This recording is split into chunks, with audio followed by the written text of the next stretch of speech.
Welcome into the CHGO Postgame Podcast. Hawks lose 3-2 to the Buffalo Sabres at the United Center on Hockey Fights Cancer Night. I'm Jay Zawaski with Greg Boysen. Mario Tirabassi will join us from the UC in a little bit. We thank you for being with us. We always appreciate you being here. And like we ask you before every show, please smash that like button on YouTube and subscribe to our YouTube channel. Podcast listeners, make sure you are subscribed or following and leave us a 5-star review on Apple Podcasts or Spotify. And Greg, before we get to the scoring recap and talk about the 4 stars of the game, this is one of these games where the game ends and you're trying to look at it in the vacuum of itself, which is very difficult considering the streak the Hawks are on right now. This is the best game they played all year. I don't think there's much question about it. They've gotten wins against better teams, but this was the one game all year where I really feel like the Hawks had a significant edge in play and truly deserved to win this game. Yeah, they coming off the game yesterday where we were frustrated with the effort and how it wasn't there for all 60. You can't say that about today, so the response was great. It was another good start. The starts of all 3 periods are really good. Yeah. I don't think that's a coincidence because, all 3 periods started with that Dickinson, Foligno, Perry line. Get the forecheck going. Yeah. Set a tone. It's not a bad idea. This is a game where you can't really be frustrated like we were after the Nashville game. Or frustrated, not mad. You'd be disappointed. This is more disappointed because this team deserved to win tonight. They just came up short, and in the end, the difference is a fluky goal from a defenseman nobody thought was going to come down the wall. Right. Yeah, it's Eric freaking Johnson. We said that in unison. Is the when guy that who gets play done. happened, but we didn't say freaking. No, I think there was another word in there, and it's very frustrating. Let's recap the scoring here real quick. I'm going to do a better job at it tonight than I did last night, by the way, because I made a separate column of scoring plays. Look at me. I'm growing 2.5 years into the job. You're learning from your mistakes. That's all I can ask. That's right. Sabres made it 1-0, 4:53 into the game. Rasmus Dahlin, who is just awesome. Watching that guy in person is impressive. He walks in from the right point and snipes it right over Mrazek's shoulder. That was a shift with the Bedard line out there just turning the puck over and over again. Yeah, and Mrazek bailed them out moments before that, making a big save on Zach Benson, I believe it was. Yeah. And then they had a chance to get it out, couldn't get it out. Bing, bang, boom, 1-0. Yep, and Dahlin scores his 4th, assisted by freaking Eric Johnson and Casey Middlestat. You're going to hear that name again later. Second period, 3:29 in, the Hawks tie the game. Taylor Raddysh with a goal that I was watching and didn't really see how it went in. Just a really nice redirection. I thought the Kurashev shot went in. Yeah. It was weird. And it kind of like rolled over the back of the goalie. It ended up on the other side. And just like we were saying yesterday, get to the net, get a goal. Yep. It was a nice, simple play. Exactly what we called for yesterday. You would think so, but Kurashev just throws it in front. It hits Raddish's stick and goes in over Ukko-Pekka Luukkonen. What a great name. 2 seconds after the Hawks' power play expired, so not technically a power play goal, but they were still in power play formation. Raddysh with his 3rd, assisted by Kurashev and Nick Foligno. 10:55 into the second, Jeff Skinner scores a goal, and another brilliant play from Dahlin from the point. Has a chance to take a look, but sees Skinner standing there right next to the net, uncovered, and gives the old Duncan Keith, not quite a slap pass, but a shot pass right on the tape, and Jeff Skinner's not going to miss that one very often. No. So Skinner's 8th, assisted by Dahlin and Peterka. Skinner may be one of the most underrated players in the game. He could have stopped tied both of his skates, got back up, and still shot into a wide open cage. That's how much time and space he had. And Mrazek did his best to kind of get out and put the paddle on the ground, but he was able to get it past. Nice play by Skinner. Really nice play from Dahlin. Then the Hawks tie at 17-28 into the third. Philipp Kurashev with his third point in 2 games. Connor Bedard and him are on a rush. Bedard shoots it, rebound, kicks right out to Kurashev, puts it top shelf. Beautiful goal. That is 10 points in 10 games for Philipp Kurashev for those scoring at home. Shoot the puck, get to the net, score a goal. It's not hard. Yep. And then 10.5 minutes into the third, the goal we talked about, Erik Johnson finds a sharp angle on Mrazek. And Panger was saying it went through Dickinson's legs, but I think it might have hit Dickinson in the knee. Definitely changed direction. It was strange. It was a strange goal. It started to wobble. I think Erik Johnson caught everybody in the United Center off guard by actually coming down the wall and shooting. I don't think anybody expected. Yeah, right. Seth Jones was like, "What are you doing, man?" And it's just one of those plays where Dickinson was in the right place, just didn't get enough of it. It grazes off of him. Well, and the attempt is right too. Stick the leg out, try to get a piece of it. Yeah, It just didn't get enough of it, and it flutters over Mrazek, and it's just one of those where you're like, all right, not our night, I guess. No. So Johnson gets his second of the season, assisted by Middlestat and Dahlin. So your stars of the game, Rasmus Dahlin with a goal and 2 assists. He was the number 1 star. Your number 2 star, Erik Johnson, with the game winner and an assist. And, of course, Philipp Kurashev with a goal and assist of his own. So here are your nominees, and you could vote for this on our YouTube page for the 4th star of the game. Connor Murphy, 21 minutes on the dot, 4 shots, 6 shot attempts, a hit, and 5 block shots. Taylor Raddysh responding after not a great game, 16-24, a goal, 2 shots, and 4 shot attempts.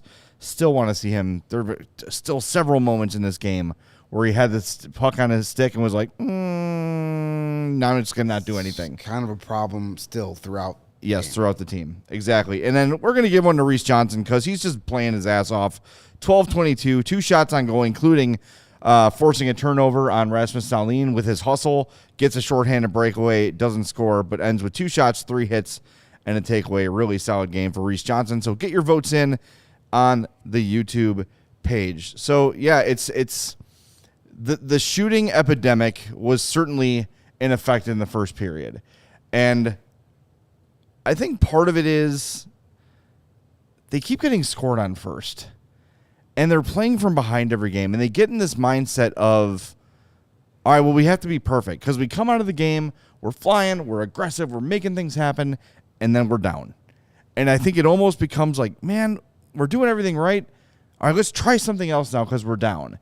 And every little pass and every little shot is so overthought.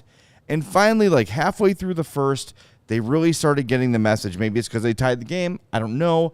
But at some point, they got the message and just started throwing the puck at the net. They were, later on in the game, they really did start shooting. But I just wish it wouldn't take so long. And I wish this team could get out to a damn lead. The Hawks had 59 shot attempts in this game. That's a lot. It's good. And I think what started to switch, and I don't know if this was something that the coaches planned for tonight, but the defensemen were very active shooting. Yeah. They had 8 shots on goal from defensemen. So almost a third of their shots on goal came from the back end. Connor Murphy had 4. Korchinski and Phillips each had a pair, and Seth Jones had a shot on goal. But those guys were active. It seemed like when the puck, they were just shooting. Just get it on net, as we've been talking about. And hopefully, when they have their video session tomorrow, they show those 2 goals tonight. They got their 2 goals by going to the net for a rebound, and they got it both times. It's what we talked about ad nauseum after the game yesterday. Too much just shoot from the outside, and now you got to skate back on defense. Tonight, they were actively trying to get to the net. Well, we talked about the heat map yesterday. I noticed it was much different. It's much different in this one, and I'm going to send it to Steven. We can take a look at it later in the show here. But it is significantly better. And it's not a coincidence. I know it sounds, maybe like lowest common denominator when we just talk about shooting the puck all the time. But holy cow, like it makes such a difference. You see the goalies struggle. You see the defensemen chasing. You see pucks bouncing left and right. Erik Johnson is no Connor Bedard. He's never going to be. But he threw a puck at a net. He took a shot. Yeah, why not? It's a veteran move. So 59 shot attempts I'm not mad about. But they just have to get in this mindset of this needs to be the approach every night. And if they play most of their games like they played this one, they're going to be on the winning end more often than not. For sure. Like, if they play the rest of their games this year like they play tonight, you're going to start feeling a little more. This felt like last season. Yeah. That game where you're like, man, they probably should have won that game. If they had a little more talent, if they had one more finisher on this team, they win that game. It has a different feel than yesterday's loss. Yesterday's loss felt like a winnable game, but you just didn't try hard enough. This felt like a winnable game. You just didn't get that one break. And here's something that frustrated me tonight. And it's been a problem all season long, but it happened at least 3 or 4 times tonight. Someone on the Blackhawks makes a great play to force a turnover, and then immediately nothing happens. Yeah. There was a play where Donato made a great play to knock down the puck in the slot as everybody's leaving the zone. And then he skated himself in a position where he didn't even get a shot off. There was another play in the first period that calls a turnover in the Buffalo zone, and then they just try and make an extra pass. They don't get a shot off. There was a nice pick off in a neutral zone, and then it just skated into the wall and gave it right back. It's like if you're thinking fast enough to anticipate and make a play, you should also be anticipating, all right, I think the puck's coming here. As soon as I get it, I got to get it off. Like, surprise a goalie. Yeah. Just knock it down and shoot it. Maybe you catch them off guard. Maybe you have a goal like the Erik Johnson goal where it hits off of somebody. Yep. Like, don't make a great play and then give the defense 4 or 5 seconds to recover. Yeah, you're right. There is so much peeling off. You know, you'll see, even there'll be a 2-on-1, and you'll have a guy just turn his back to the center ice and face the boards and try to, backhand, and then feed it out blindly in front. Just go north and south. Go to the net. Look at the Kurashev goal assisted by Bedard. Bedard is one of your most finesse guys. He goes to the net hard, shoots the puck. He knows doesn't have a great shot, but he shoots it, gets a rebound, and Kurashev, who's also skating north, takes the puck and roofs it. It's just not complicated. But again, overall, the shots were there. I know Steven has the heat map ready. He's got a million things going on. So, producer extraordinaire. Got the heat map? I saw you have it ready to go. This is from Natural Stat Trick. This is 5-on-5, and you look at the heat map here. In comparison to last night's game against Nashville, that's what you want. And I know there's a lot on the right-hand side, which is, I think, more of a coincidence than anything. But you see there's more action in front. Look where the 2 Gs are. Yes, exactly. Exactly right. So more of that, please. Keep that going. And again, it's something that Richardson just has to keep preaching and preaching and preaching, because eventually he's going to pound it into our heads and they're going to get the message. And again, the last 50 minutes of this game, they pretty much did that, but there were still a couple moments. And I think, again, part of it is that their confidence is shaken because nothing is really working for them right now. Yeah, but hopefully he hammers home those 2 goals tonight and shows them, look, you got rewarded. Right. We just didn't get the team reward, but you personally got rewarded. So keep doing that. Keep playing that way. A simple game. We don't need highlight reel one-timers. We don't need to try and skate through 3 guys. Don't need to make the perfect cross-ice pass. Shoot puck, go to net, score goal. It seems very simple, but apparently it's not. Speaking of that, let's talk about the first line after we take our first break here today, because you had, for the first time this year, Connor Bedard and Lukas Reichel on the same line. I want to get your thoughts on that, get the thoughts of some of the people in our chat. But first, Greg's going to tell you about CDJR. We haven't had some ram power in a while. We got to get rammed. We got some ram power going on tonight. Are you in the market for a new vehicle? Well, if you are, we've got great news for you. We're on the same team with Ray, Chrysler, Dodge, Jeep, and Ram in Fox Lake. at Ray Chrysler Dodge Jeep and Ram. You'll always be able to shop one of Chicagoland's largest inventories and find unforgettable savings. And right now, during the Black Friday sales event at Ray Chrysler Dodge Jeep and Ram in Fox Lake, 0% financing is now available on all new models all month long. But that's not all. Just for listening, you can get a free oil change. Free, as in no dollars or cents out of your pocket for an oil change just by mentioning CHGO at the service center, or mention CHGO when you book online at raycdjr/service. So if you're in the market for a new vehicle, then you have to check out the team at Ray Chrysler Dodge Jeep and Ram, because they are the only team we recommend. Visit them today on Route 12 in Fox Lake for more information. Head straight to the dealership or visit raycdjr.com, serving the community with Ram power since 1963. And I know our Bears crew is out at Ray this week. Is it Tuesday? Yeah, Tuesday. All right. At Tuesday Ray at noon, Chevy, I assume? believe, yes. I don't know the time. That's what time their show is typically, so we'll just say that. Just go there check it real out. early, get some free coffee and donuts, hang out. Oh, and they're giving away free oil changes, so make sure you listen to the Go Bears get an oil postgame show. change. Yeah, they'll Go give you all the listen details. go listen to Braggs and Carm bitch and moan about whatever the F that was Yeah, that today. was- It is at And, noon, by the way. It is at noon. All right. there I you was go. at Uncle Bud's today for the broadcast and was hanging out with my uncles. My cousin owns that bar, and that's where CHGO Bears was today. And as soon as they settled for that field goal, I said, they're going to get conservative and they're going to lose this game. Sure enough, they did. And they need a hero, and the Hawks need a hero. And I don't have an answer for them on the field, but off the field, how about some hero bread? Low carb, high protein. That's what you need to be a great athlete. That's why a lot of people choose hero bread, including their founder, Cole Glass, who baked 100 muffins per day. Damn.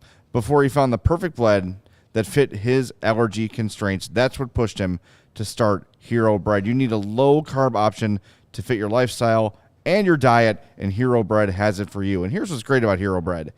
As a fat, I'm very particular about my bread products. And we had Hero Bread here a couple weeks ago, made a sandwich, ate it, had no idea I was eating something nutritious.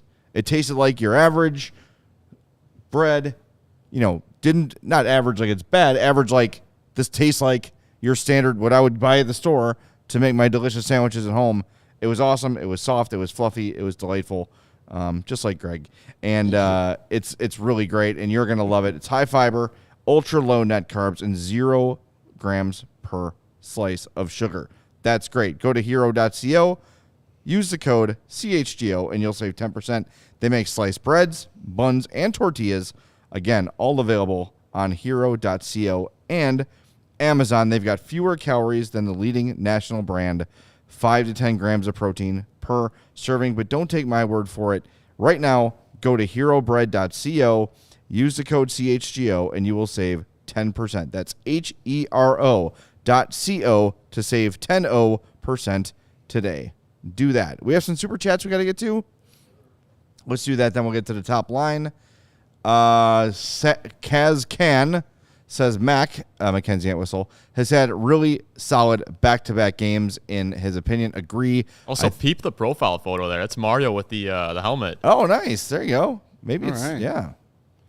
That's got to be Mario's new avatar instead of a sultry-looking William Nylander. Yeah, I was a little. I needed an explanation for that. Yeah. Because I didn't know that was William Nylander when I first saw Must it. have been really hot in that studio for William there in He Sweden. made it real hot, apparently. Yeah, it's a rumor. And our buddy Windy City Hockey says the Reichel, Bedard, Kurashev line was fun. Please keep it. Yeah, let's. Thanks for the super chat, Windy. And let's go there because kind of a bit of a surprise. Saw it during line rushes today before the game started, and Luke was sneaky today. No morning skate, and then when the media talked to him, he said, "Yeah, same forward group." And he wasn't lying. It was the same 12 guys, but he forgot to tell us that. Oh, by the way, Lucas Reichel is on the top line with Kurashev and Bedard, and it was good. There's no reason to mess with that. They produced that goal.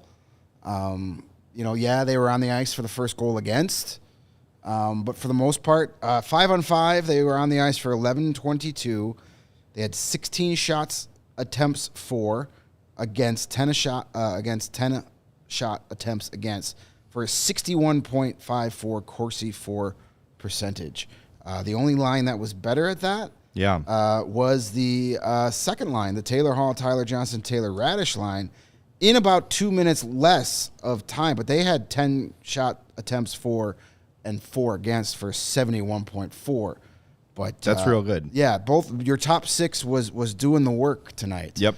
And that's why you had a chance to win. But that line was fun, creative on the ice. You had 3 guys that can skate around the zone well, find those little soft spots, can get lost at times when the defense can kind of lose them.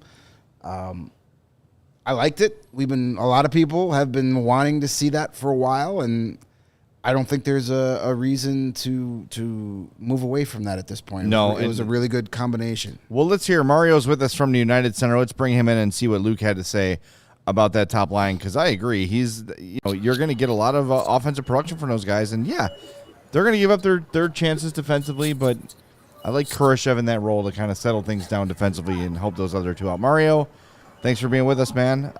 What did we learn from Luke, and what do you have to say, if anything, about the top line?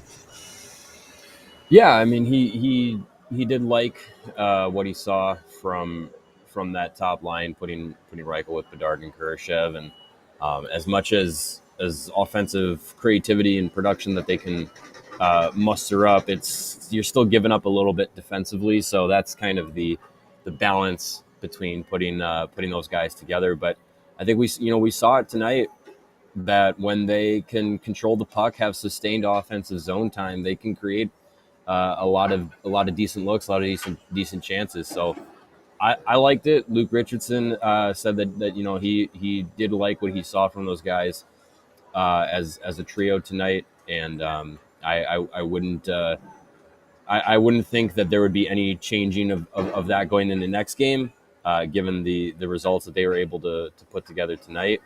So we'll see what happens in the next game coming up. But I would venture a guess that, based off of what Richardson said, he liked it enough to give it another go. I know you sent in Nick Foligno. I know you sent in Luke Richardson. So while we prepare those, I want to get your take. We started the show saying that despite the result, this was probably the best overall game the Hawks had played all year. I want to get your feelings on that and just sort of overall what you thought about this one. Overall, I wouldn't say that this was the best game start to finish that they've played. I think the beginning of the game, it just felt like the energy in the building was a bit off from both teams, and especially from the Blackhawks. Like it just kind of felt like it was slow out of the gate, but they were able to bounce back. Have a good second period, and you're chasing the game late in the third. You throw everything you can at everything you can at Buffalo in the final 2-3 minutes of the game, but you're still chasing it. I don't know. I wouldn't say this was the best complete effort that they put together. There were some good moments for sure. I think we saw some activation from the defensemen offensively tonight. A lot of shots were coming from the blue line. I think that was good. I would say a lot of the decent chances that they had to score came from shots with traffic. Both goals came in that, the Raddysh goal rather came with a little bit of traffic, get a tip in front. But yeah, I mean, I wouldn't call this the best all around effort, but it definitely was. It was better than yesterday. So that's at least a win. I just feel like it's the one that, of all the games they've played, the one they deserve to win. I mean, they had some impressive wins against teams that are clearly better than them, but at the end of the day, it felt like kind of the other teams maybe just ran out of time on the comeback against the Hawks. Whereas this one, it felt like they really deserved it. 59 shot attempts for the Hawks. They only gave up 35 shot attempts in the entire game, controlling the play for a lot of it. I mean, it was certainly imperfect, but we're nitpicking. But I don't know. I just on the heels of the consecutive losses and the loss to Nashville, with the expectations of, okay, here come the teams that are not going to be such a challenge, it sucks But I'm trying to look at this thing in the vacuum, and if they play like this every night, they're going to win a hell of a lot more than they lose, I think. So, anyway, what's we do for, go ahead. Sorry. Yeah, no, I agree. It was definitely an effort that you would say most nights you can come away with at least a point. I think, you play this game this way, more often than not, the Blackhawks could at least tie it up one more time, get it to overtime. But yeah, I mean, I think back to, the performance that they had. I think it was the Vegas win in overtime where, Kurashev scored the OT winner. I think that might have been a better performance, but it's definitely one of the games where they didn't win that you had a legitimate feeling of like, hey, they could win this one. And I think heading into the third period, they had built up some momentum. They had rebounded from, their first period, which wasn't great. They had a better second period, something we haven't seen a lot this season. And then you carry that into the start of the third. The start of the third was pretty good, but midway through it scales tipped back to Buffalo's way, and then you're chasing the game down 3-2 late. So yeah, I mean, it's one of those games where you'd hope for a better result given the fact that you probably deserved a better one. But it's one of those games that just a little bit of it feels like it got away from them. All right, who should we play first? What is more red hot video? Is it Foligno or is it Richardson? I want to play Nick Foligno. All right. Yep. Let's do it. Right. I don't think we had the start that we wanted, and I just don't think we understand how we have to compete each and every shift. It's some of the time right now, and that's the result we're getting. We're trying to claw back late in games, and it looks good. We almost score. But it's no good. You don't put points on the board. We either have to find a way to get that into overtime or win it by playing the right way. That's the result you're going to get in this league when you don't play and respect how hard it is to win. We can't be okay with just these. Sometimes we play well. Sometimes we do the right things. That's winning habits. We haven't built those enough. Is it tough to have only one win in this building? Yeah, absolutely. Because I've been on the other side of it when you come in this building and you're hoping to get a win some nights. We just come here and I want to create that again. The fans deserve that. They sell it out every night to watch us play, and it's a great building when we're playing the right way, and we haven't gotten the results we need. And it's disappointing because we want to make this a hard place. We talked about that at the beginning of the year, right? We want to make this a hard place to play, and that hasn't been the case, and that has to change. I mean, we're digging a hole here, and it's got to find a way out of it because this is awful. This sucks. But how do you build that consistency? I think it's valuing what wins, right? There's a tendency sometimes it's not pretty, but winning in this league actually isn't. It feels good, but it's not pretty. So I think that's where we have to get the mindset of how hard you have to work, and sometimes how I don't even know what the word is really, just the compete that you have to have, the sacrifices you have to make sometimes. I want to go, I should change, put my line mate out in a better position, right? And I got to get this puck out. I have to, whatever it takes, claw, scratch, get it out, get it in, same thing, right? So, and once we start having those kind of habits, those kind of mindsets, it's amazing how the game just starts to come to you. And we do it when we're backs up against the wall, but we don't do it enough. And that's the result we're getting right now, right? Where it's just a little, we're almost there. We're a way better team than we're showing, and that's the disappointing part too. Is I'm not trying to sound negative. It's just I see more. I see us in practice. I see the plays we make. I see the care in this room, but it's got to translate out there. It can't just be just because we want it that way or our intent. Our intent is that it's not good enough. You got to execute, right? So I meant to get that out. We'll get it out, right? So those are the things we have to get through, and once we get those good habits, this team could do a lot of damage. It makes me feel good when Nick Foligno is basically saying the same shit we're saying after every game. And boy, would I love to talk to him. We got a couch for him right here. Bring him in. We'll pay the man to do it. Holy God. It's like he totally gets it. And I've said this so many times, and I hate to repeat myself on the show, even though I do it all the time, but you talk about the perfect guy to bring in to mentor these young players. He's been a top scorer. He's been a grinder. He's played on shit teams. He's played on great teams. He has been a captain. He has literally done everything there is to do in hockey. He is the perfect guy. And eventually, my God, they're going to get the message because he's the guy, I would say now him and Kurashev, that every night you're going to get everything they have every freaking night.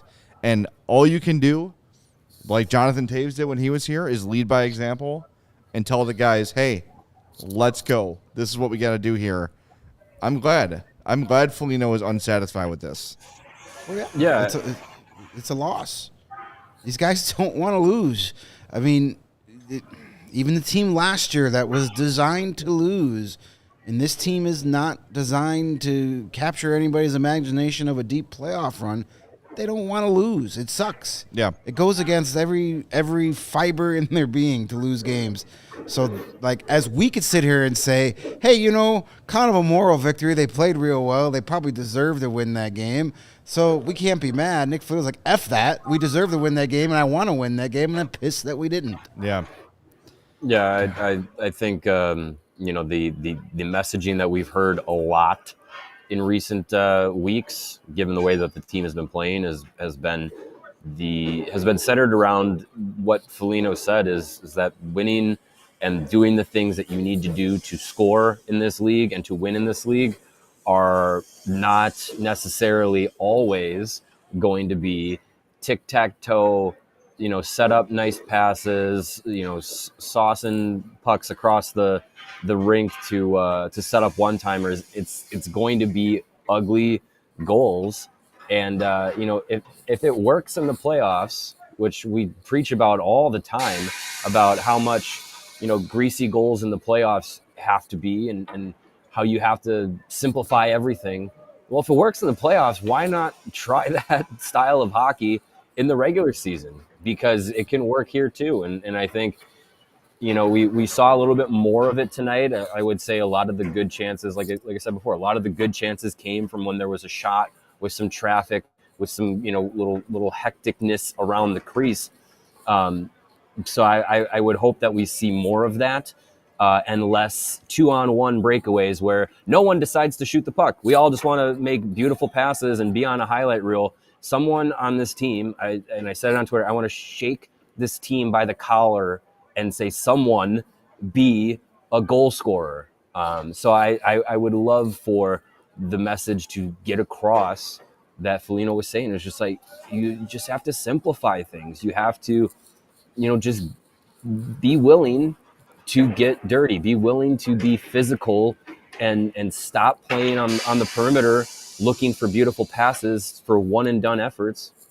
Get the puck at the net, drive to the net. At the very least, maybe you get the puck knocked off your stick, drive into the net or something, but you could have a teammate there looking for, a loose puck chance where the defense is scrambling or going into the boards to battle it out and keep possession in the offensive zone. So I liked that, that was the messaging coming from Foligno, a guy that's his game. And I would like to think that he has the voice in the locker room to help Luke Richardson get that messaging across, kind of being that veteran presence that we talk about a lot, being kind of like an extension of the coach that more of the locker room can hear and listen to, especially the young guys, to kind of hear that message echoed and have it come from a player, rather than just coming from the coaching staff. Yeah, and like Nick is not going to be the guy who says, like, go in there after the game and be like, okay, that was better.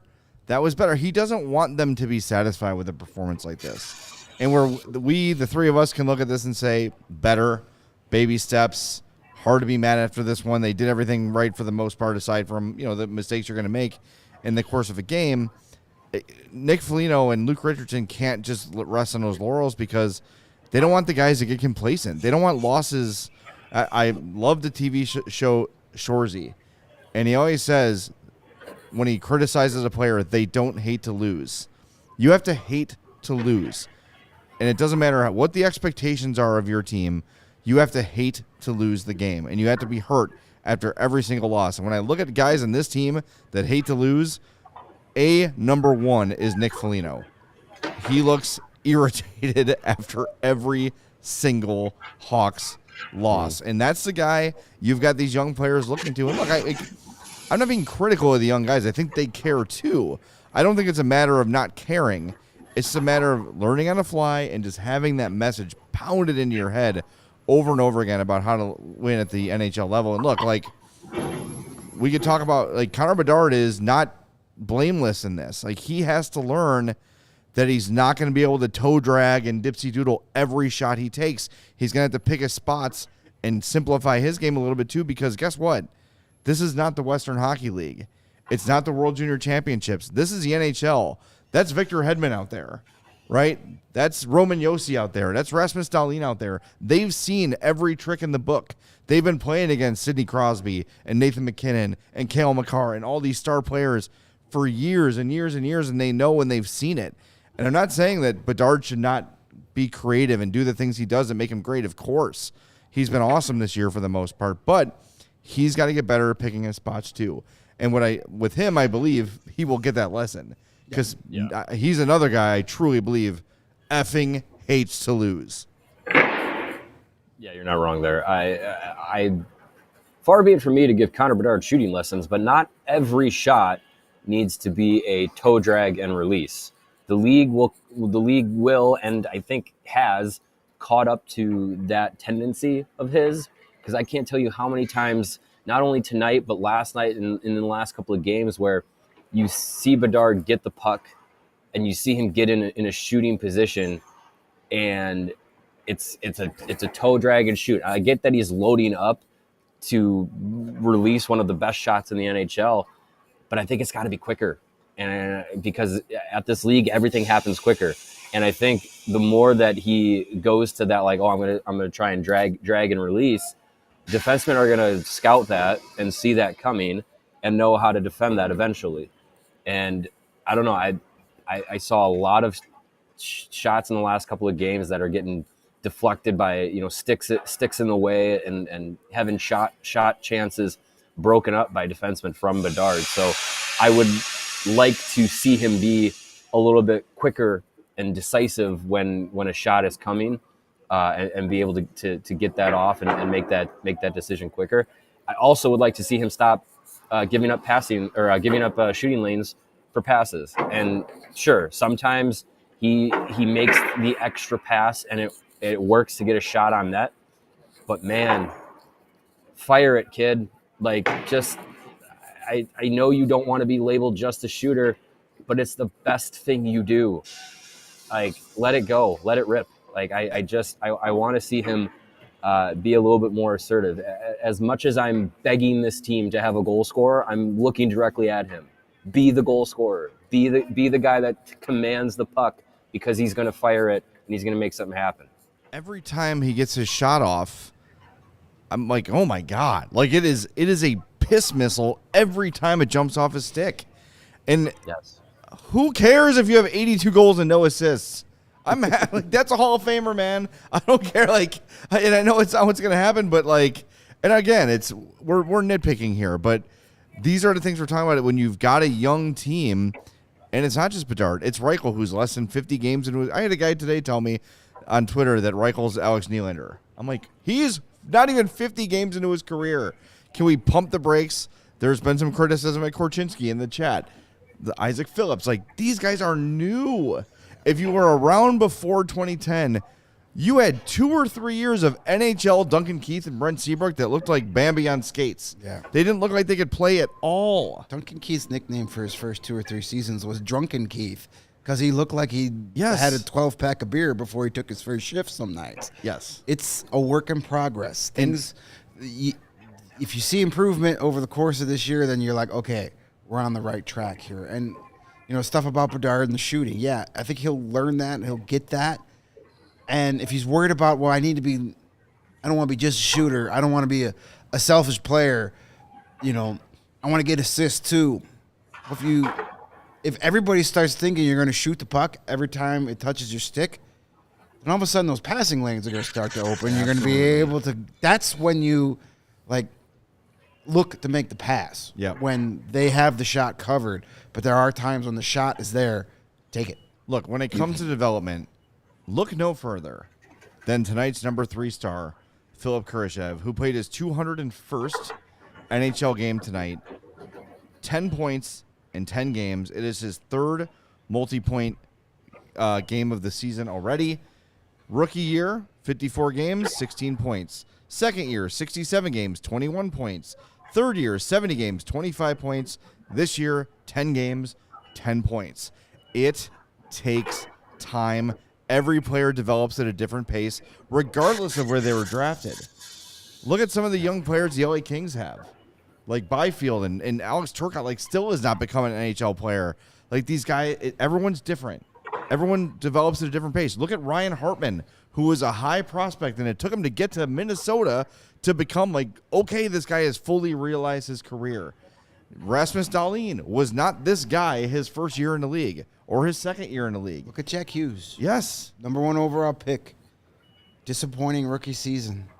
Not a tremendous sophomore season. Right. People starting to say bust. Now, best player in the league. He's back, right? I think Yeah. he's back. He came back today, I He believe. came back yesterday, and what did he do? He had 2 points. Goal and assist. Maybe I take that back. I think he had 3 points. I think he had whatever it was. Like, he's a legit MVP candidate now. So you just don't want to see the same mistakes getting made over and over and over and over again. And it's Bedard still has. I know we're getting things in the chat about the no-look passes, trying to skate through 3 guys. It goes back to that quote we like to use from Derek King when he was in here. You got to coach the juniors out of him. Yep. Those are things that he used to be able to do on a nightly basis and get away with it. And he's learning the reality now. You've got to take away some of those old instincts you had and replace them with new NHL instincts. Right. Like, you got it. So, yeah, when is he going to stop doing that? I don't know. If I had that answer, I'd probably be on the bench, not here. So, it's just, it will happen. It's 16 games. Yeah. Like, into this, like, we're going to watch these highlights in 5 years and hopefully be like, oh, my God, totally different player. Yeah, look how far they've come. Like- And, not just Bedard either. Like, the Some fact less- that Korchinski looks this good, this young, dude, Yeah, there's it's exciting. young players have to learn lessons the hard way most times, and sometimes those hard lessons have to be learned a few times before they finally gets it. Like, when you go from being the best player in your country at your level and no one's even close to now a league full of guys that used to be the best player in their country at their level and it's not even close. Yeah. Those bad habits that you could get away with in the WHL, you gotta. It takes time. You don't just do it once and go, oh, I guess I can't do that again. You're stubborn. You're a stud athlete. Yeah, I know I can do this. Okay, okay. No, I know I can do that. All right, I guess I can't do that. Yeah, Kevin Korchinski had 73 points in 54 games in the Western Hockey League. It's a different league, for sure. By the way, our buddies at the Hockey Barn say, although tonight we had way too many shots that just would not go in, missed by an inch, especially the almost buzzer beater goal. So just so you guys know, when the game ends, like Greg and I basically get up and head over here. I did not see the screen cap of the last second shot by the Blackhawks. They hit the inside of the goalpost with 0.3 seconds left, literally an inch to the left, and this game is tied.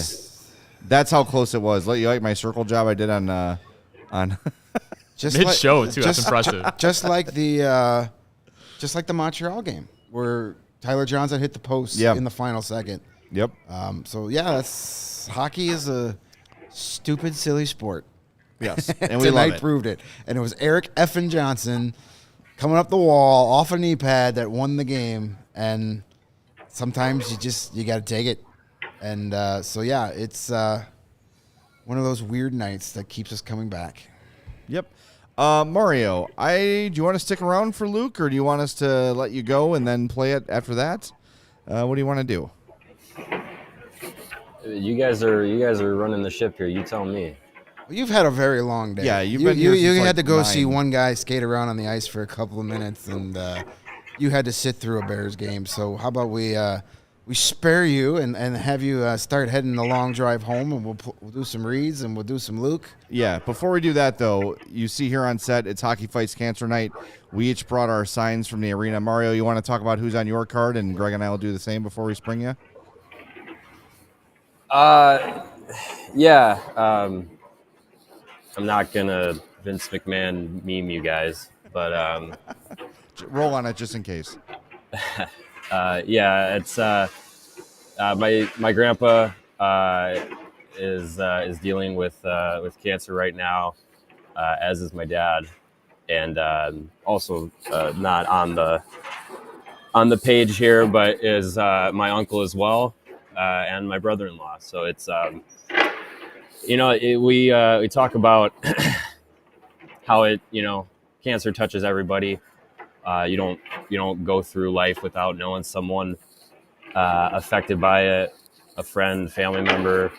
Um, it's hard. So nights like tonight where the Blackhawks make an effort to recognize the people who have beaten cancer, those who have a current fight going on, and those who have lost loved ones to cancer.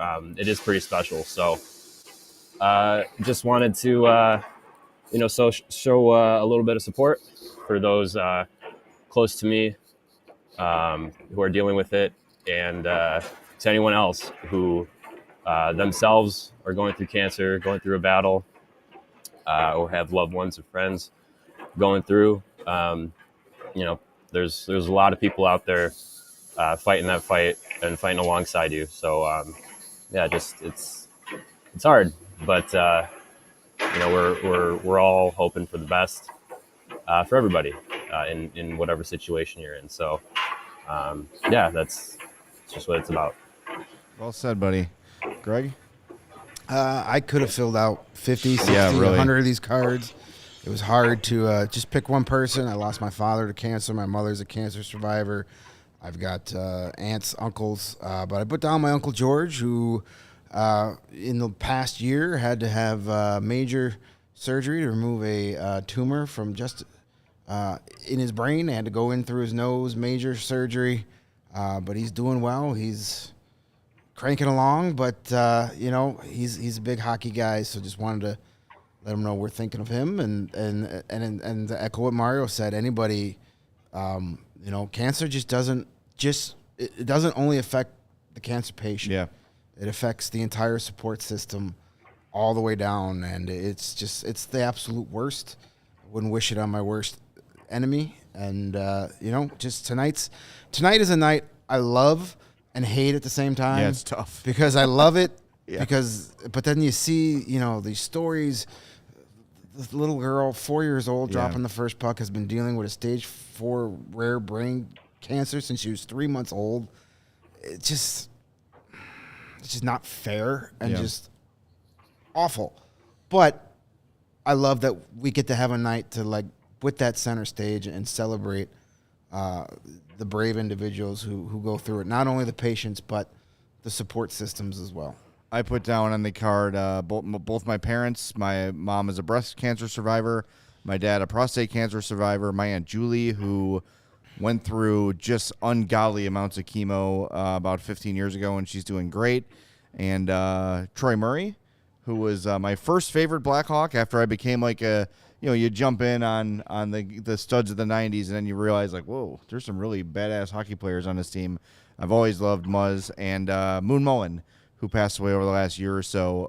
One of my heroes in media, one of my heroes as a person. So rest in peace, Moon Mullen. And for anyone going through cancer stuff or any sort of death of a loved one, I want to recommend a book called The Heart That Works by Rob Delaney. It's about how he lost his son to brain cancer. It is tough. It is brutal. It is written with a lot of heart and a lot of humor. And after I lost my sister, she had epilepsy. It was not cancer. But when I lost my sister, I was able to read that book last year, and it was really kind of therapeutic. So I highly recommend A Heart That Works by Rob Delaney. It's really good, but like you said, it touches everybody. Everybody in that arena had a sign with a name on it. Yep. Everybody knows somebody. Yeah. And thanks to Darren Pang for shouting out the caretakers, as you mentioned, and shout out to everyone who is working their asses off to find a cure for this. Over the last few years, we've seen medical science dragged through the mud and politicized and all this shit. And there are people that dedicate their lives to curing people from one thing or another. And this battle against cancer is not stopping anytime soon. So if you're one of the people working on it or caring for people that are suffering, we all thank you for that. All right. Let's get mad about hockey again, shall we? Yeah, let's get petty. Let's get petty and mad. All right, Mario. Serious stuff. Enjoy your ride back to Canada. We will talk to you on, Tuesday is our next Tuesday, show? yes. Tuesday, yeah. Tuesday at 2:30. Sounds good. See you guys. All right, buddy. Safe journeys. Safe travels, Mario. Take care. Should we do our ad reads here and then get to Luke? Yeah, that sounds like one hell of an idea. And, we talk a lot about things that could save you money around here. Your free oil changes over at our friends with the Ram Power. But if you want to win money, everybody likes winning money. If you want to win more money than anywhere else, you head to the CIRCA Sportsbook app, now available in Illinois. Why are you going to win more money there than anywhere else? Because they have tight money line splits and a low hold model. What does that mean? Well, it means games are going to strive to have a minus 110 split on the CIRCA Sports menu, unlike the other sports books, which may use minus 115 or minus 120. Layman's terms, that means more money in your pocket when you win. Like that. And they keep as little as money possible on those large market bets like futures. So if you bet Connor Bedard to win the Hart Trophy or the Calder or lead the league in goals, they're going to give you more money compared to other books. Plus, they have high app limits and transparency. Some other sports book apps, when you start winning, they're going to try and limit what you can bet because they're tired of giving you their money. Well, that's not the case at CIRCA Sports. They don't limit players based on their winning. Every player has the same limits no matter what. They encourage bettors to download and explore all the other betting apps available and compare the lines from each sports book. And you know what? You're going to go right back to CIRCA.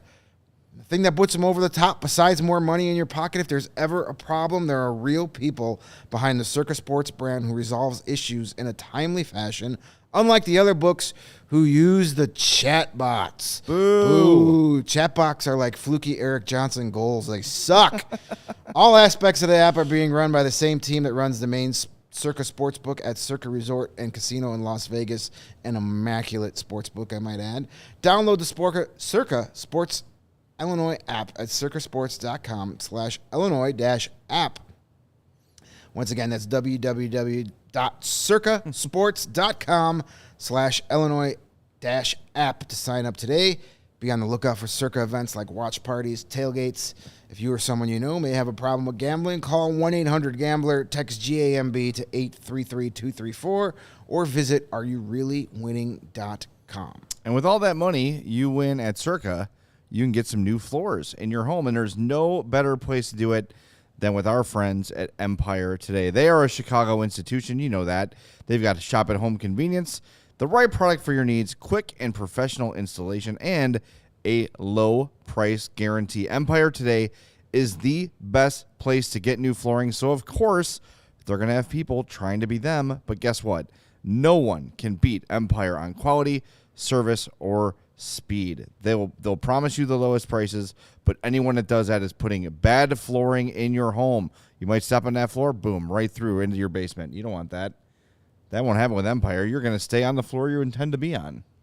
Good feature of a floor, I think, unlike the roof here, because sometimes it feels like someone might come cascading through right on top of it. But Empire Today keeps it simple with your shopping with their curated product selection. Their philosophy is to help you find what you need, not overwhelm you with 1,000 choices and substitutes. What they leave out of their selection is as important as what they put in. Empire's product team combs through thousands of product samples every year to find the perfect styles. And hey, you want to see how your new floors are going to look in your house? Use their virtual floor designer, snap a pic, and you can see how the floors will look in your home instantly. Schedule a free in-home estimate today, and all CHGO listeners can receive $350 off when they use the promo code CHGO. Restrictions apply. See empiretoday.com/CHGO for details. All right, let's hear from Luke Richardson, Then before we go, we've got to do Connor's Corner. We've got to do the 4-star of the game. We've got to do Who's Your Hawk. It's a busy show with a lot to do. Got a lot of stuff, damn it. Yeah, but let's hear from Blackhawks head coach Luke Richardson, courtesy of Mario Tirabassi's phone. A lot of good things, but how frustrating is again? Can you kind of sense the frustration the guys are feeling with some of these losses? Yeah, it gets heavy on everybody. I think I didn't really like our first period. I thought we really just didn't have a lot of energy, and I thought the first shift in the second period we played like we should have. We played fast, we played physical, and got us some power play time out of that, and I think it got us going a little bit. But you know what? We're going into the third period a lot these days, tied, and we don't come out on top. So we got to find a way to be on top of these, for a change, and just get some life and build off of that. But it takes one. But I think there's a good group of guys in there. There's lots of young guys, but there's some really good veteran leaders that are talking and saying the right things for these guys to stay up and stay positive, because the only way we get out of it is for the group in there themselves is to get us out of it by winning one. What do you chalk up that inconsistency to, like the good period here, bad period there? Yeah, I think that was really the first bad period, but we've had spells within a period where there's a shift that we don't do the right things and we turn the puck over and it gets us in a spiral downward. I think that happens to every team. The momentum changes on certain whiffs, whether it be a good play or a bad play, and I think just as a team we're just haven't matured to that point where we can have a solid 60 minutes where if one kind of thing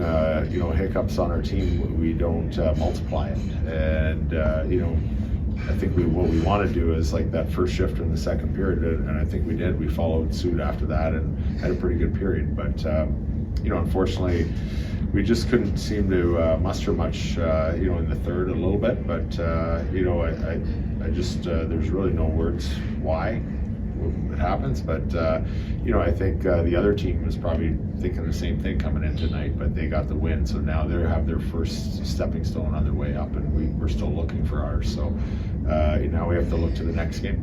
What went to the decision to put Reichel up with Bedard? We just thought we would just try the young guys together and see if there was a little bit of chemistry there, and I thought Kurashev was probably a real driving force on that line tonight, and he's been pretty responsible and brings speed to our game consistently since he's been back. So I think that was a good sign to see that tonight, and we'll see where it goes. It seems like they might struggle a little bit defensively together, not having that Foligno presence, but can also kind of make it up in the offensive zone. Is that sort of the give and take that you have to accept with that? Yeah, and I think on the first goal that happened a little bit where maybe duplication, and maybe that's partly the first time maybe playing with each other, but I think obviously Nick was a real good influence in that respect, and keeping the young guys engaged and in check defensively as well as offensively. But I think they were better in the second period for sure, and and hopefully that can grow and see where it goes. What happened defensively with the Skinner power play goal and then the Eric Johnson? Well, the Skinner goal, obviously I thought we had a kind of a chance to clear. We have to clear pucks and take chances on clearing pucks on our forehand instead of taking pucks back and trying to maybe flip it over to another corner for someone else to get out. We got to get definitely more assertive in that area on the penalty kill.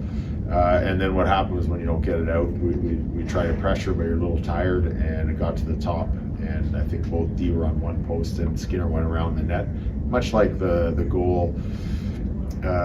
I think it was in Tampa against Kucherov, came around the net, and he just gets open for a second, the puck bounces there. But that was a nice play by them. But I think the last goal, we have to do a better job on our line rush against. We have to hold that blue line. It just got in the blue line. It was pretty close to being offside, but it just got in, and we have 2 or 3 guys stuck over there, and they won the battle. And then the puck goes side to side. Now Seth's kind of got a 2-on-1. and played Eric Johnson to the outside, but he got a nice backhand and short side. But it happened quick, but it all starts with holding that blue line when we should have.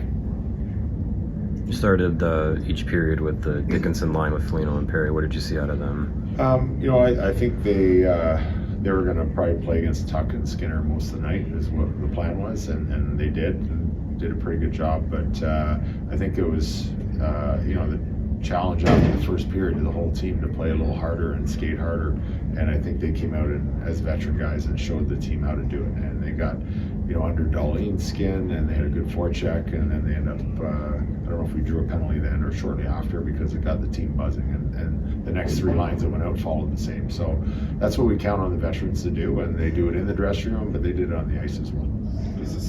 I asked you before about the surprising home record, but does it surprise you that the energy wasn't there for the home game? Yeah, just probably no reason. I just think Buffalo came out and they were smooth skating, especially some of their defensemen, and they were trying to play fast, and they weren't really playing very physical, and I think we fell into that trap that we're going to have a no-hitter here tonight and just try and play up and down the ice, and that's really not the way we're going to have to play. We have to play a complete game. We have to skate, we have to be physical, we have to execute some skilled plays, and I think for us just to skate up and down and try and execute skilled plays without playing physical in a complete game, we'll find ourselves on the bottom side of that a lot. So we have to make sure the games that we look at that we won, against good teams like Pittsburgh and Vegas and even Toronto, we were hard against those teams and the good players, and that's the way we're going to have to play and compete to win. You've talked about with the young D the importance of moving the puck quick, and there was a play where Korchinski kind of hesitated a second, got stripped, and then took the penalty. Is that the kind of example of something you'll go over in terms of the learning process with that? Yeah, and there was one instance in the third, and it's just letting them know to feel comfortable. Sometimes there is no play, and I think Lassie held on to it a little too long in the third and ended up being an icing because he had to make an extra hard play and it wasn't there. And it's sometimes just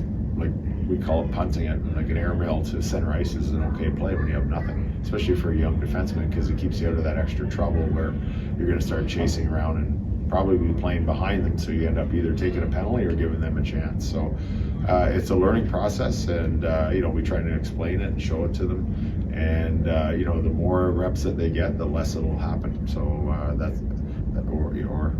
if someone's not here, that's what happens in pro sports. But they're good guys. They're very smart young players, and they're learning on the fly. That's Luke Richardson, as always, the voice of reason, the voice of logic, saying we're all feeling. And I just love his demeanor. He's never, even when he's annoyed, he's not angry. He's not artificially pissed. He's not slamming stuff. I don't know. I just enjoy him very much, and I think he's the right guy for this job right now. Yeah, for sure. He hasn't given me any pause for concern about going forward. I remember he's learning on the job too. Yeah. This is his first head coaching gig, so he's learning what might work and what might not work as well. So they're kind of growing together, which is good, because then they all kind of come in their own at the same time, and the rest of the league might be in trouble. Yeah, that'd be a good thing. I think there's a Jack Adams in his future when his team gets better. I think the first year that they kind of break out and make the playoffs and maybe unexpectedly win a round, maybe two, he'll get the attention he deserves, because he's been really solid and the players love him. They listen to him. That's the key. Yeah, it's going to be interesting to see what Luke Richardson does when he's got a really talented roster. Yeah. We haven't seen that yet. No, we have not. So it'll be nice to see, what happens when, the young guys are hopefully reaching their potential. Maybe one or two of those prized free agents are brought in over the next couple of years and you're ready to go. Let's see what happens. Definitely. All right, let's award our 4-star of the game. Now, I can see Steven preparing the graphic, and I know that this graphic was prepared a while ago, so it must have been a runaway. It was a runaway. Who's our winner? It is Taylor Raddysh in an action photo there. I love it. Got his third goal of the season. He has been inconsistent this year, but something came up the other night that I do think we should acknowledge, and the fact that he is a really solid penalty killer. 246 on the penalty kill. That's more than Seth Jones. That's more than Connor Murphy. The only guy with more PK time, you want to guess, Greg? Top of your head? You just said his name to me. Did I? Mackenzie Entwistle. Mackenzie Entwistle. Yep. 335 of PK time for him. So That's how you stay in the NHL. Yeah, but I'm telling you, man, if Taylor Raddysh can score 20 goals, 40 points, and kill penalties like that, he becomes a very valuable part of this team. Yeah, and he got the CHGO Blackhawks bump. He did. We called him out yesterday, and he took it to heart. He crashed the net and scored a goal. Let's see more of that. Back-to-back games. Let's start stringing some of that together. Absolutely. I mean, yes, he's been fantastic on the penalty kill, but I want him to be more than just a penalty killer. We've seen him be a 20-goal scorer in this league. Let's see it again. All right. Now let's do Connor's Corner because we need some happy music in our lives. Everyone loves the music on Connor's Corner, and why wouldn't you?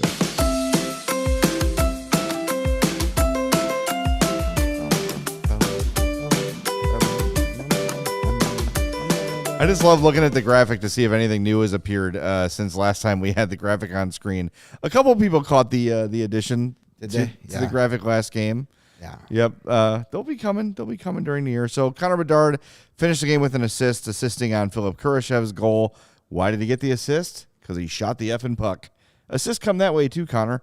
2 shots on goal, 4 shot attempts. Credit with 2 takeaways in this game.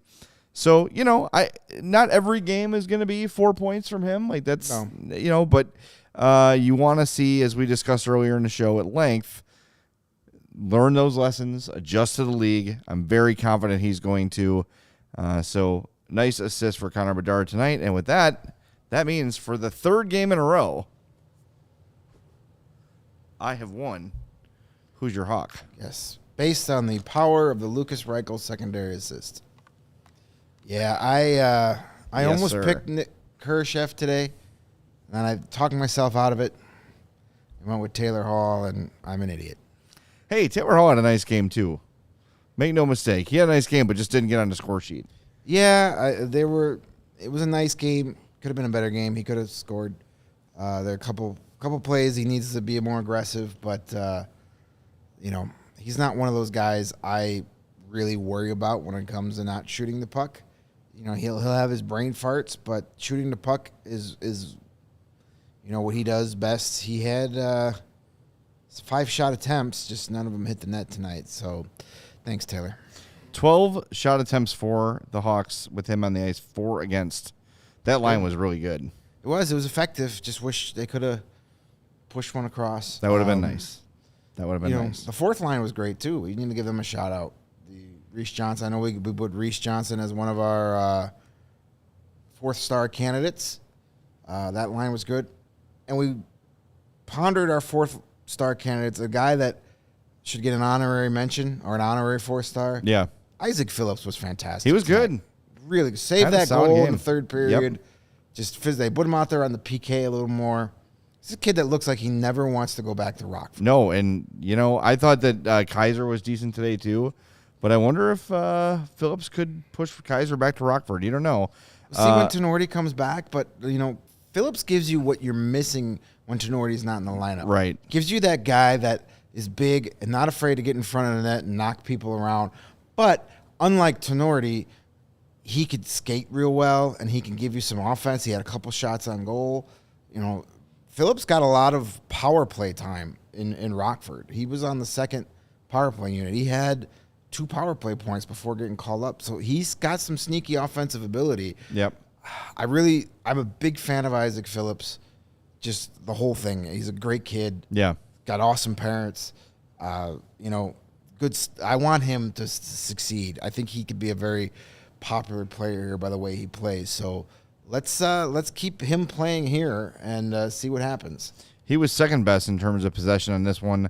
14 shot attempts for with him on the ice, 6 against at even strength. So a solid game from him. It's his first game here this year was not great because it was a horrible situation. Yeah. But since he's been back for the second call-up since Tenori went down and Zaitsev was on personal leave, he's been really, really good. Got one more super chat before we go from Paul. How many times does Bedard have to get the puck stripped, trying to enter the zone between 3 or more guys entering the zone before he stops that? Well, we're going to find out. Yes, hopefully not too many more. Yeah, we're going to find out. Thank you for the super chat, Paul. Yes, appreciate it. He will certainly do that. All right, we got to say goodbye, but before we do, Greg's going to tell you about becoming a diehard, and I'm going to tell you what beer to drink because we all need it. Become a diehard. Being a diehard is awesome. It's fun. You get 20% off merch. You get a free shirt or hat upon sign up, and every time you renew, you get another one. So that's one free shirt or a hat per year. 20% off merch and all of our events. So if you were a diehard and you were lucky enough to get tickets to our sold-out takeovers this year, you save 20% on that. Plus, you get access to the premium written content over at allchgo.com. That includes the rebuild report Mario and I put out every Wednesday, and the Blackhawks beat every Tuesday by Tuesday-ish, bouncing around the days. When something's important, Jay's going to tell you. But it doesn't matter what day it comes out. If you're a diehard, you're going to be able to freaking read it. And that's all that matters. Exactly. Plus, you get access to the members-only Discord lounge, which is a fun place. A lot of our regulars here from our post-game chats hang out there as well, so go say hello over there. And whether you're a diehard or not, CHGOLocker.com is the place to go for all your holiday shopping this year. Buy someone a diehard membership if they're already a diehard or they don't want to be a member. Get them some sweet merch. Black Friday sale is coming up from Black Friday until Cyber Monday. So that's November 24th through November 27th. Shirts are up to 90% off. That's a lot. Team gear, at least 20% off. All CHGO gear is 33% off. Hats and hoodies, $10 off. Plus, spend $75 or more, and you're going to get a $15 gift card. So buy some stuff for your friends, your family, and then get $15 to spend on yourself because, damn it, you've earned it. Yes. So go check it out. Black Friday through Cyber Monday, CHGO Locker. The savings are crazy. They're insane. By the way, some people have reached out to us over recent days with their memberships expiring, wondering like how that works. How do they get the discount link? Once your subscription renews to Die Hard, you're going to get an email with an invoice and a renewal code, discount code. So that will come via email. So if you're wondering how that's going to work, that's how that works. It's how you do it.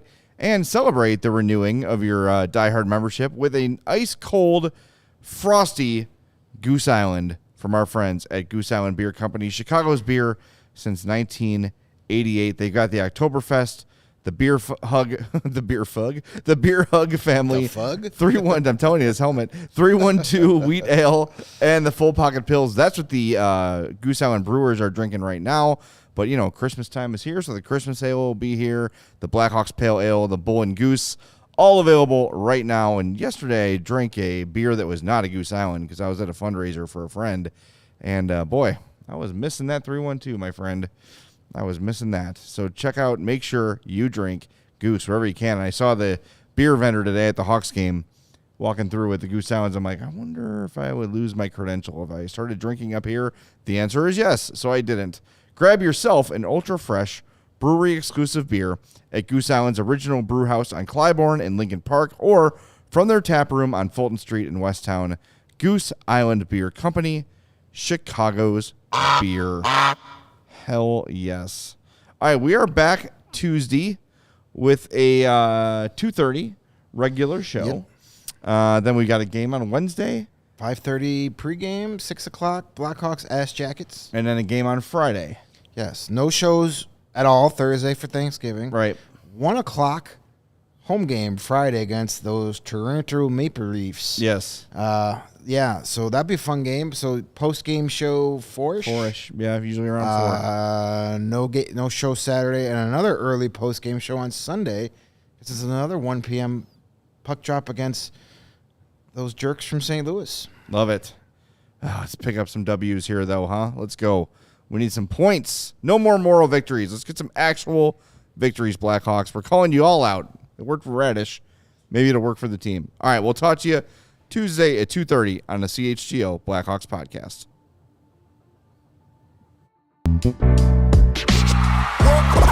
We all silly like the mayor.